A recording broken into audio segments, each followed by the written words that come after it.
Direct from Foxborough, Massachusetts, the gem of Norfolk County, and taped at the studios of Foxborough Cable Access. It's Foxborough Central, and here's your host, Bob Hickey. And welcome to another episode of Foxborough Central. I am your host, Bob Hickey, thanking you for taking a little bit of time to join with me and my guests as we talk about the people, events, and organizations that make Foxborough truly the gem of Norfolk County. And I'll use the word blessed, I am blessed to be here with you today with a couple of very special people. Father Jerry Hogan, hi, Bob. How do you do today? And hey, Bob. Mr. Paul Beck. And Mr. Beck, of course, as you know, is one of our esteemed volunteer leaders here at Foxborough Cable Access. But he is a multi-talented man of intrigue and mystery. And one of the mysteries is, how does he find the time to do all the things that he does? And I would say the same thing about my other guest, Father Hogan, who, for those of you who are fans of Foxborough Central, know is the nation's circus priest and travels about the country ministering to the needs of the circus and carnival crowd, if you will. So why are we here? And I'm sure you've noticed that we're not in our usual Studio A at Cable Access at 28 Central Street. We are in the Murphy Room at St. Mary's Church here in beautiful Foxborough. And I would encourage anybody who is around the holidays, regardless of the year, to stop by St. Mary's and take a peek down in the basement to see what's going on. What's going on this year are trains. And so my multi-talented and mysterious guests have somehow, along with their elves and friends and people who just generally do good for the season, have created a monstrously beautiful, complex, intricate, and fun train setup here in the Murphy Room. So enough of my talking. I'm really here to talk to you two and talk about trains. Father Jerry. Great, Bob. We started this last year. I like trains, and I have trains. I have circus trains, HO and O gauge. So I've been involved in trains since a young kid, and I think trains are really an integral part of memories. And at this time of the year, we all have memories of our childhood and what Christmas was like, and maybe when you were a young child, you had a train around the Christmas tree. When you got older, you might have gone to Jordan Marsh and saw the big train set there. So the whole idea of memories is so important. So 7 years ago, when I was at St. Michael's in North Andover, I bought a Christmas train from Walter's company in Milwaukee. And I set it up by the reception area. And so when the kids were all antsy during Mass, they'd come down and play with the train and watch the train. So it was only on a cardboard 6x6. It wasn't that large, but we had the village and everything. And it was very entertaining. People loved it, and it was enjoyable. Well, I moved a few years ago from St. Michael's, and I came down here last year, and I called St. Michael's and said, how's the train going this year? I said, Father, we're not using it.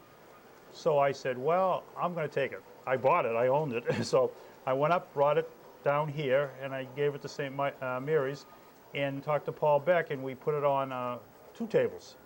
Well, after that, Paul is very into this train ideas, so he... I see more than 2 tables back there. Yes, we've tripled in size. From one train, we have 3 trains, and we've gone from a little village to a monopoly of about 25, 30 buildings. Well, I do notice that we have taken over at least half of the Murphy Room. And is there any truth to the rumor, Mr. Beck, that the St. Mary's is going to do an expansion in the back to accommodate next year's train setup? I don't think so. You don't think so? I don't think so. Okay. It's got huge. And Paul started laying out the track on the Sunday before Thanksgiving, and more people came forward. We have donated some of their villages and track and the 2 other trains, so it's become a community effort. Excellent. And it's exciting. So by way of introduction, and for those of you who are fans of the show, know that we have spoken to Father Jerry before. You are the nation's circus priest. Right. And that means that you minister to circuses, carnivals, and you also bless trains. Absolutely. Bless circus I trains. do bless the circus train every year. Yeah, and I will be blessing the Ringling Brothers Red Unit Circus Train last week in December, just before January 1st. We opened in Tampa, so I get on there traditionally and bless the Red Show and the Blue Show have trains, and there are 57 cars. So I get in the back of a pickup truck, and it takes me an hour and a half to bust a train. And it's quite an interesting experience. Been doing that for many. The tradition started in 1928, so it's a tradition that goes on every year. And if you ever saw the movie The Greatest Show on Earth, there's a priest blessing the train on that movie in 1954. His name was Monsignor Osolander. He was the first pastor of St. Martha's.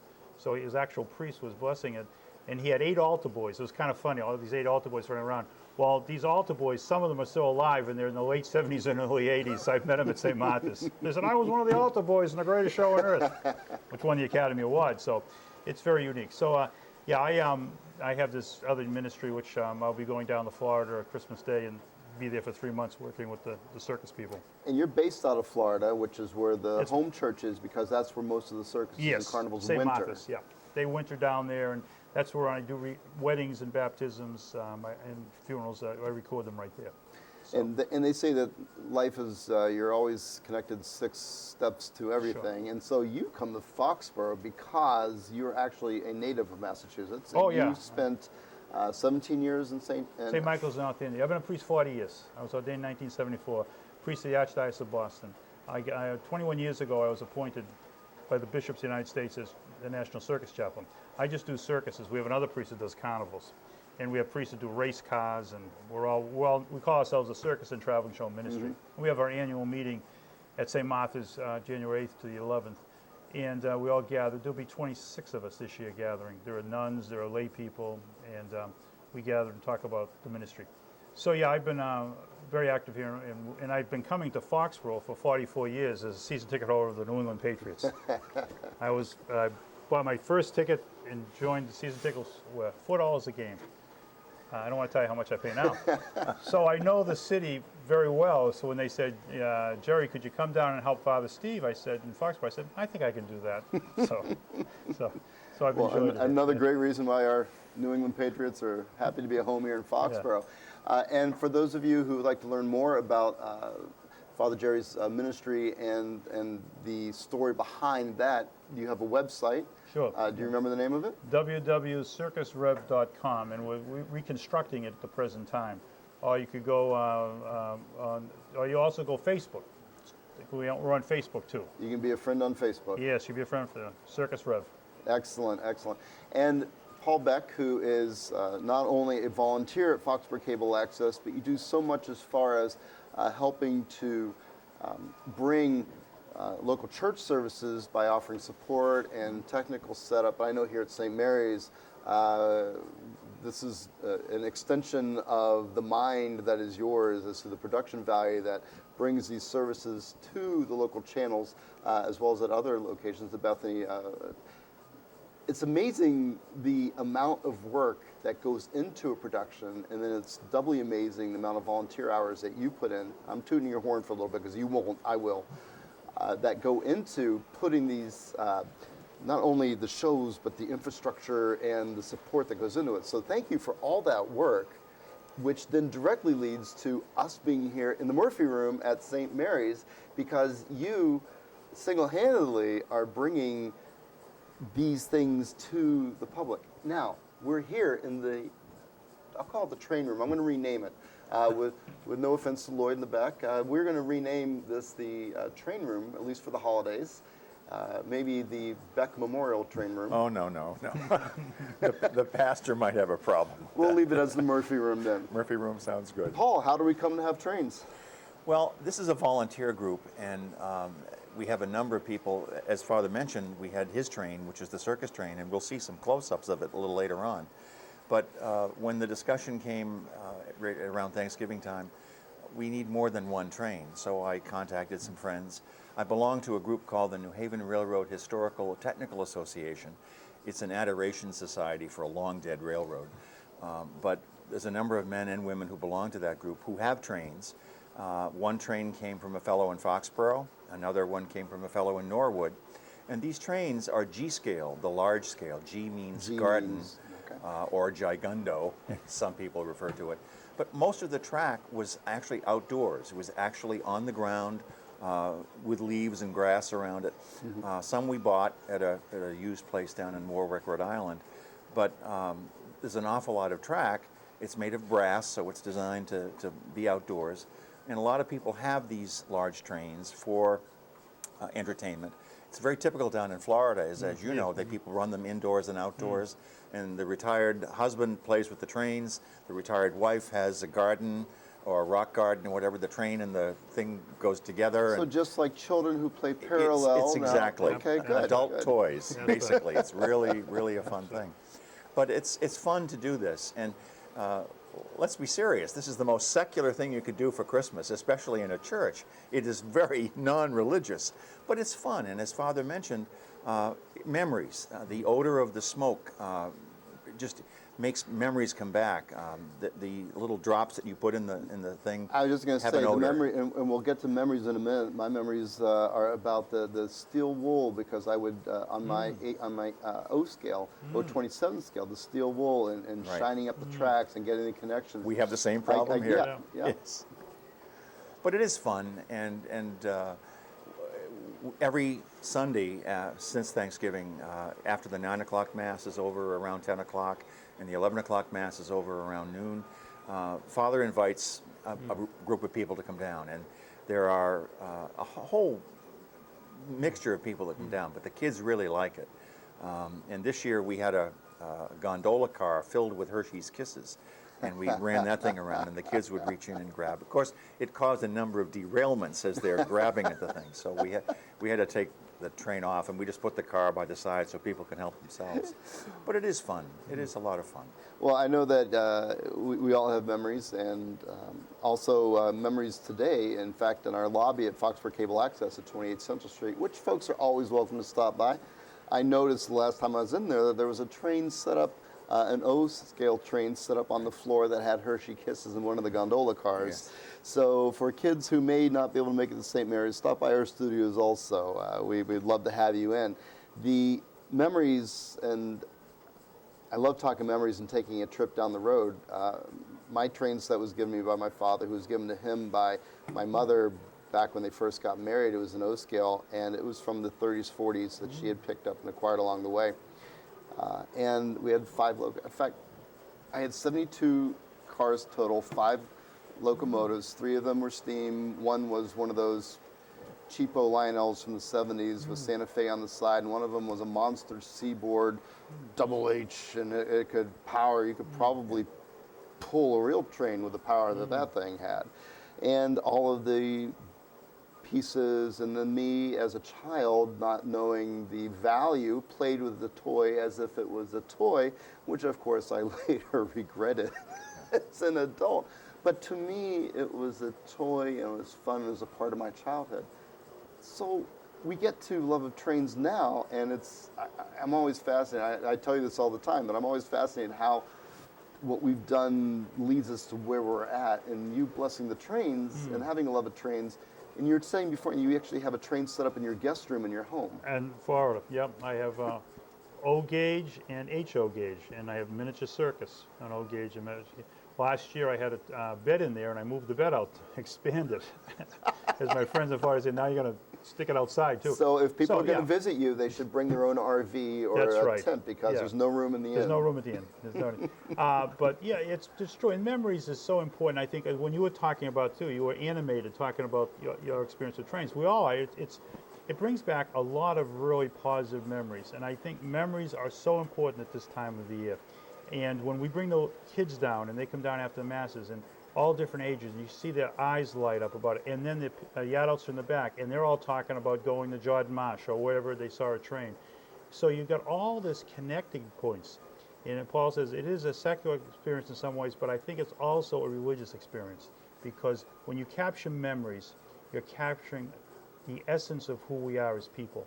And when we can do that, we were better off as human beings. And I really think that that's what part of the whole Christmas experience, for me personally, is recalling and bringing people to a new stage in their life about what it means to carry on a tradition of family. An excellent message, and I couldn't agree more. Let me just interrupt and tell you, we had a Please. very unique thing Sunday. One of the groups that came down after one of the masses was a lady who lives in the parish here. And I visit her husband at the Doolittle home on Sundays and bring him communion. And she came down and saw all this, and she said, did you know that when my husband and I were active, we had a store that sold these things over in Canton Center? And it just, she was very excited about it, and she sat and watched the thing for a while, and I said, well, listen, I'm going to go see your husband in about an hour. And we took a little cell phone video of her talking to him, and then panned the camera down and showed the train for maybe a minute or two. Well, I took that to him. We played it 3 times, and here's this elderly man who is bedridden, but he just enjoyed watching that video. It brought a lot of memories back for him, too. Because he actually sold them, and he was a dealer for these things. It was a great trip down memory lane for him. That's a great story, and it's also great that you shared that with him, and that's why I'm so happy to be here to share a little bit of what is going on here at St. Mary's with the folks out there. So, you know, and we're going to get to trains in just a second. You know, I've spent time going to see train setups and train shows, and at South Station they used to have a train set up there that was always very interesting. We've mentioned a couple times Jordan Marshes, and that train setup was something to behold, was it not? Oh, yeah. We started going probably when I was 10 years old, and when you start to think of it, it looked gigantic. We don't know how big it was nowadays, but you know, it probably, but it just captured you, and it was incredible, yeah. And you go, and then you go get a blueberry muffin after you see Yes, that. you would. So, and people would come from all around to see But that. my recollection is there were always 2 setups. One was the American Flyer, Yeah. 2-rail stuff, and then maybe 10 feet away was another Lionel. But they had 2, because there were 2 groups there. There were 2 systems. There were 2 systems, Yeah. and the Lionel crowd always would make fun of the American Flyer crowd and vice versa. But Yeah. the Lionel trains were such that you could run them right off the track and fall, and they were very robust, rugged things, and they'd go right back up and work.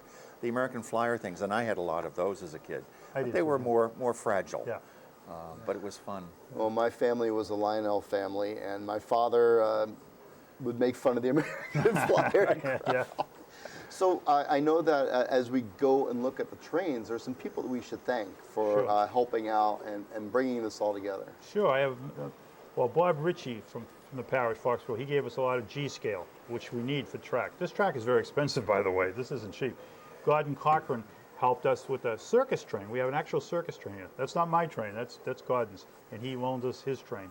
And we have Edward Sweeney from Norwood. He gave us the steam passenger train that you'll see there, which Paul puts in the little inch of smoke every time we go around. Dan Madden, Father Steve Madden's brother, he lives in Norton, used to be in the parish. He gave us a lot of the villages. Matter of fact, we have Fenway Park here and a carousel and a whole ski area. And Dan's been doing his house for years, so he gave us some of the houses. So he's a fantastic. And I bet Dan's family is glad. yeah, he's cut down. He's still got his others set up there. Lloyd Nancy Gibbs gave us villages and scenery, and Dick and Louise Kelter gave us the Kensington Palace and some different people there. You'd be very impressed. And of course, Paul and Barbara gave us all the wisdom and technology and all the electrical items. Quite a bit of people volunteer, so that's part of the great thing too. Well, I also contributed a little bit of love here because this is a labor of love. It sure This is quite Absolutely. the setup. I saw Sure this is. in the early stages, and I know that it's impossible to capture on camera what's going on underneath the table and the mechanical work that goes into this. But I know that you've spent the last 25 hours a day for the last 8 days a week for the last 13 months a year getting this set up. So. And since we're all a little older, we had an 8th grader, Jimmy Cantata from the parish in Altaboy. He's the one we sent underneath the table. He did it last year, and we brought him back this year. And he said, Jimmy, move us under here. Is that on? So we sent him under the And table. he's small enough and light enough that in some cases we had to put him on the table and steady him, but he had to reach over. We should be filming that. That was an adventure. Jimmy Canada's a good kid. Well, let's go see if we can't now learn a little bit about the hard work that Jimmy Canada and the cast of many have put into creating the village in the Murphy Room at St. Mary's Church. So come with me. Let's see.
So I am so glad that we have an opportunity now to look at the different components that make up our village. Father Jerry, we're going to take a look at this. On the screen is a school. Can you tell us about this? Well, yeah, that's called the boarding lodging school, and a number of the figures here that I had the school, but Dan Madden's the boys decorating the tree and out in the playground, that was given to us by him, loaned us to us. And we have different villages. We've divided the different sections. So as we see the circus train is going by, that's loaned to us, and as that goes by, you're going to see people skating, interactive, and the merry-go-round in that whole village. There's some people playing in a band there. And also, very unique, we have Fenway Park in the village, and people are running to get their tickets for the season. I think part of what the fascination I have of this is that not only are the items animated or the characters animated, but with the trains going through, you go from one section to another section. We'll go look at the other sections here shortly, but each section is a scene unto itself.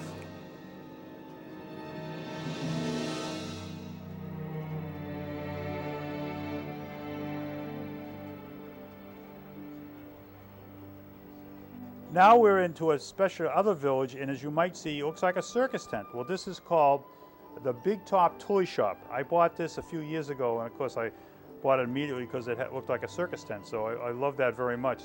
So that's right there, and then we have a band coming in to focus as you look over to the fire station, and then to the right of the fire station we have a public library, and over to that is a town hall. And once again, another skating rink. Here's the boys and girls are skating right there.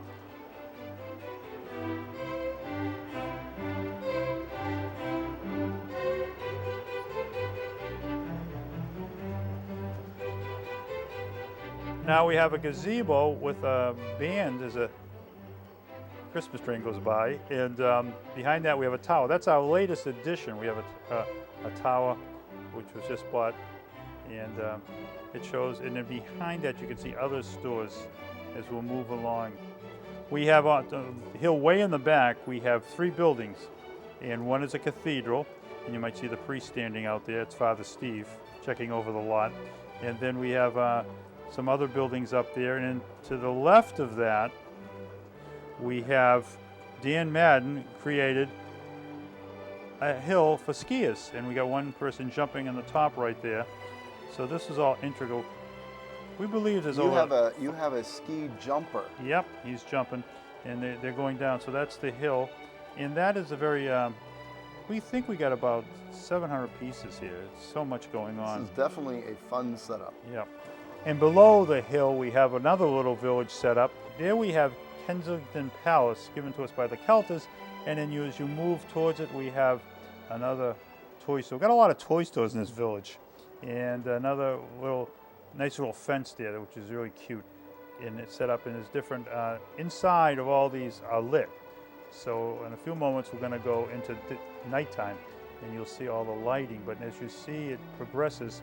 And then we have a beautiful, it's just a fruit market, and it's built on this hill, which is a moderate hill where people can go up to it, and it's really well done. And it's a piece of carrying fruit there, and it's really a beautiful little addition to the whole setup. We have the fruit right there, and to the right of the fruit we have animals. And right on top of the animals we have a beautiful tree house, as you can see, which is set up. Dan Madden gave us this. Some of the pieces that were given to us from different people are very, very unique. As you can see, the integral part of that treehouse, it's magnificent. It really is. I also see a gentleman ice fishing. Yep, right beside that we have an ice fisher. And throughout this entire display with the trains going through, it just adds an air, lends itself to just a feel of coolness. But I think it'd be really sharp right now if we make nightfall magically appear. And okay. Look at that. Look at that. There we are. It's night in Hoganville. And it is beautiful. Look at the trains going by Yeah. with the lights. And this one train, I want to talk about that in a little bit, but it seems so animated. Bob, isn't it unique how it looks from the contrast between day and night? Well, It's- I was just going to say the same thing, that to get a true appreciation of this setup, the nighttime and all of the lights, and I got to tell you, this is much more than any train set I had growing up. The Christmas lights on the buildings and the animation on the train itself, the circus train I was mentioning earlier. I can't wait to look at all these little pieces. So if you could carry us through this pan and show us what we have. What we had in the daylight, now we're seeing it at nighttime. We're back to the village, and we have one of the trains coming by, two of them coming by at the same time. There's a Christmas train, and there goes the circus train. Very unique. And there are 3 trains in total. absolutely, yeah. And they're running by as we go, as you see the whole village too. And now we're moving over to another section of the area where we have another 4 buildings, and all lit up now. There's another church in there too. Well, I suppose any good community needs to have a lot of churches, a lot of toy stores, as you mentioned, and a couple of ice skating rinks. So this place seems to have it all. We have very unique on the hill. We have a lighthouse. Yeah. Well, you never know with global warming. It's very important that we set ourselves up for the future. So. These are up on the hill now. These are, and they're very unique. We have a little village, a little inn up there, and I just think the entire setup is very pretty, and it's just a testament to the hard work that the volunteers put in here and all the different pieces that came together to create this. it really is. And it's interesting, as you can see the high village, you can see the trains going behind it too. I think that also adds an awful lot. Absolutely. There's so much to see, really. So, Father Jerry, I see a train coming down the track. Yes, this is the Christmas train. This is the first train I bought from Walters, and it is very unique, as you can see. There's a lot of interaction in each car, and there's Santa Claus at the top, and then we have a little village there, and the elves are doing different things. There's a log car. We have a bakery. We have Santa in the mail room. We have skaters, and we actually have Caboose, which is a toy shop. Bob, right here we have the Christmas train, and we have the locomotive. And if you notice the integral parts of the locomotive, you'll see Santa Claus on the top. I see him there. And the lights going on. And he's usually saying, you hit a whistle and he says, ho, ho, ho, Merry Christmas. And then behind that is, there he goes, good. They call it the treetop tender. And you have some gifts on the top of a Christmas tree, and you got a little elf stoking it. There's so much in the Christmas train. It's amazing. You have to really watch very closely. There's the elf, big smile, and he's got a spotlight on him. And if you put the lights out, you see right at the top of him. And he's stoking the steam engine, and he's looking over there. You see a teddy bear and some gifts and a Christmas tree on top of the tender.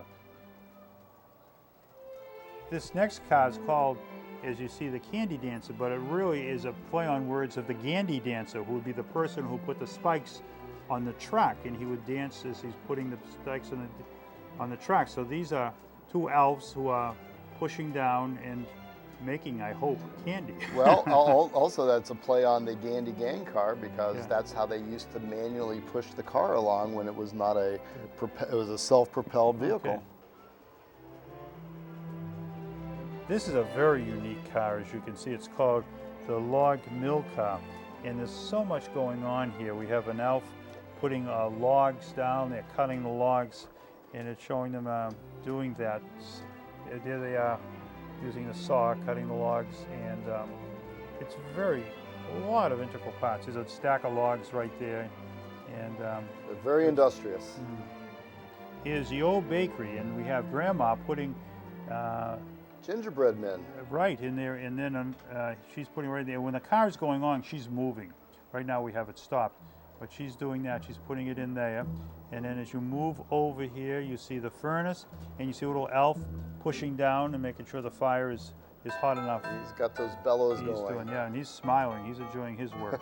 So when the train goes on, they're moving. It's very, very unique. This is the Santa's mailbox. We have Santa sitting there, checking his list. Checking it twice. You're going to find out who's naughty and nice as they sit there. And then also we have an elf who's in the mail office. They're He's stamping the clerk, yes. stamping the clerks. It says, coming from the North Pole, and very unique. And he's pounding down. And the train goes, he's pounding down. Well, Father Jerry, I do hope all the good boys and girls have sent their letters in to Santa and they get what they want this year.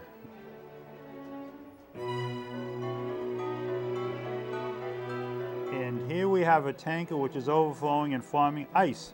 And we have two skaters. One is sitting down and one is moving around skating. But when I the don't train think moves, he sat on purpose. I know, he probably fell down, right? And the skater, when the train moves, is skating around. I've always, every time I have this over years, I'd always lose the skater. It'd be falling out all the time.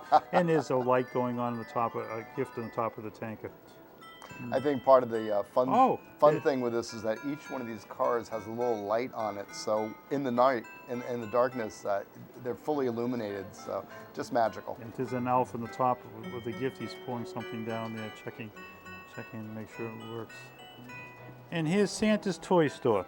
And this is the end of the caboose, and they're going through all the gifts and getting them ready to give them to Santa Claus to go out on Christmas. And there he is, they're stacking them and getting them ready. Looks like they're putting all the toy soldiers in a sack and getting ready for the big night. And they're working very hard.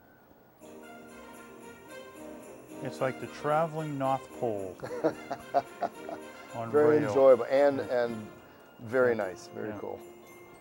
Here we have once again the little gifts and everything. There are a lot of little integral parts, even with the little snow on the top. You know, it's very well done. We've made mention that this is a labor of love, and also these are donated, but this is a rather expensive set. How much would you say that train that just was featured would cost retail? Well, now they're very expensive because they don't make them anymore. Ah. So it's unique. I think it's probably, when I bought it, I think it was ended up spending about $700. So this is a definite. These are expensive toys. Expensive toys, and well worth the visit. And what do we have coming down the tracks? You got the Christmas train coming, and we also got the circus train coming, and off to the far left we have the baggage passenger car coming. It's really amazing. A setup. Yeah, all three of them are coming. And the way they move together and yet don't have any issues. A lot of work went into planning this, obviously. Yeah, there they go. It's really amazing. There's the passenger car. That's very expensive too. Those cars are very expensive. They appear to be. And you got the nighttime setting. It looks really well done. And that's beautiful. Works out well. So the circus train coming down the track. Here it comes right now. Now it appears to be a setup with the old-time circus wagons that would then be offloaded and then taken to with all the animals in them, and so it looks very realistic. That's right, Bob. Those are the old ways they used to carry them. They'd carry the wagons, and they'd have horses would help them pull them, and they would park as close to the circus lot as possible. Sometimes, though, they'd have to take the elephants, and horses would pull the wagons to the lot. The lot could be a mile away. And in the old days, the Ringling Brothers would carry 137 cars. It would be in 3 sections.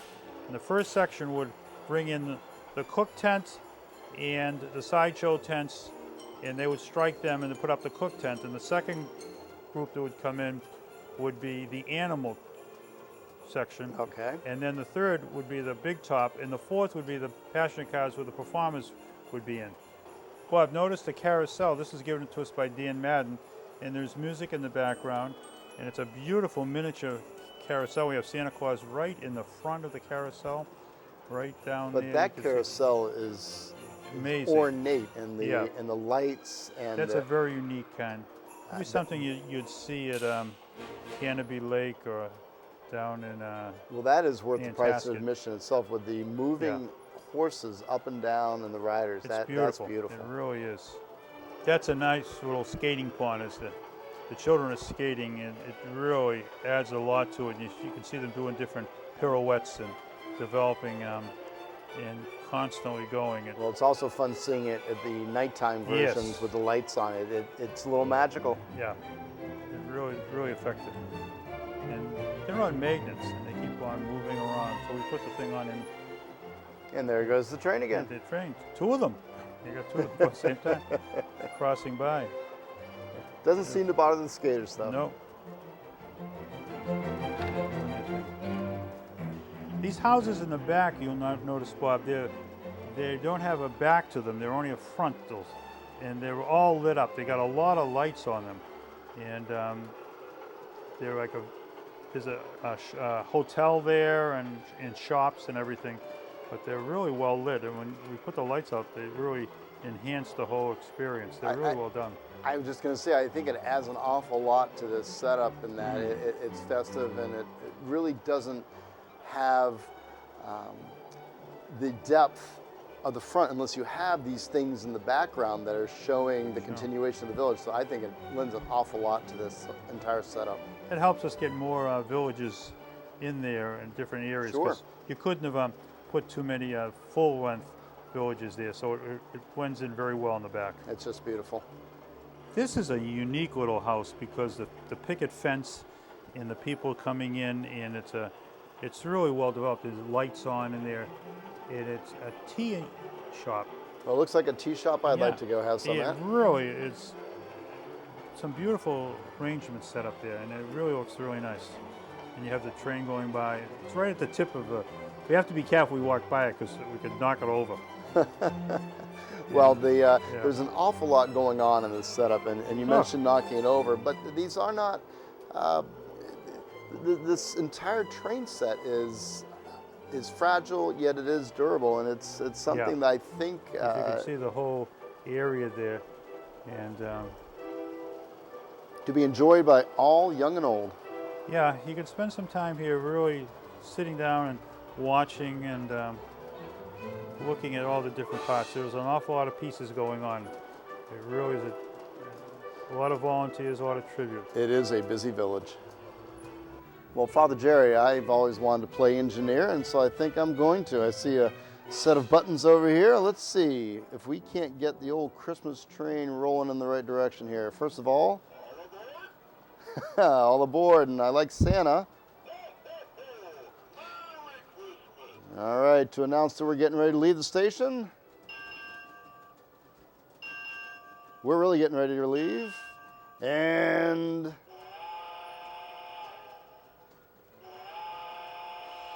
that means we're off.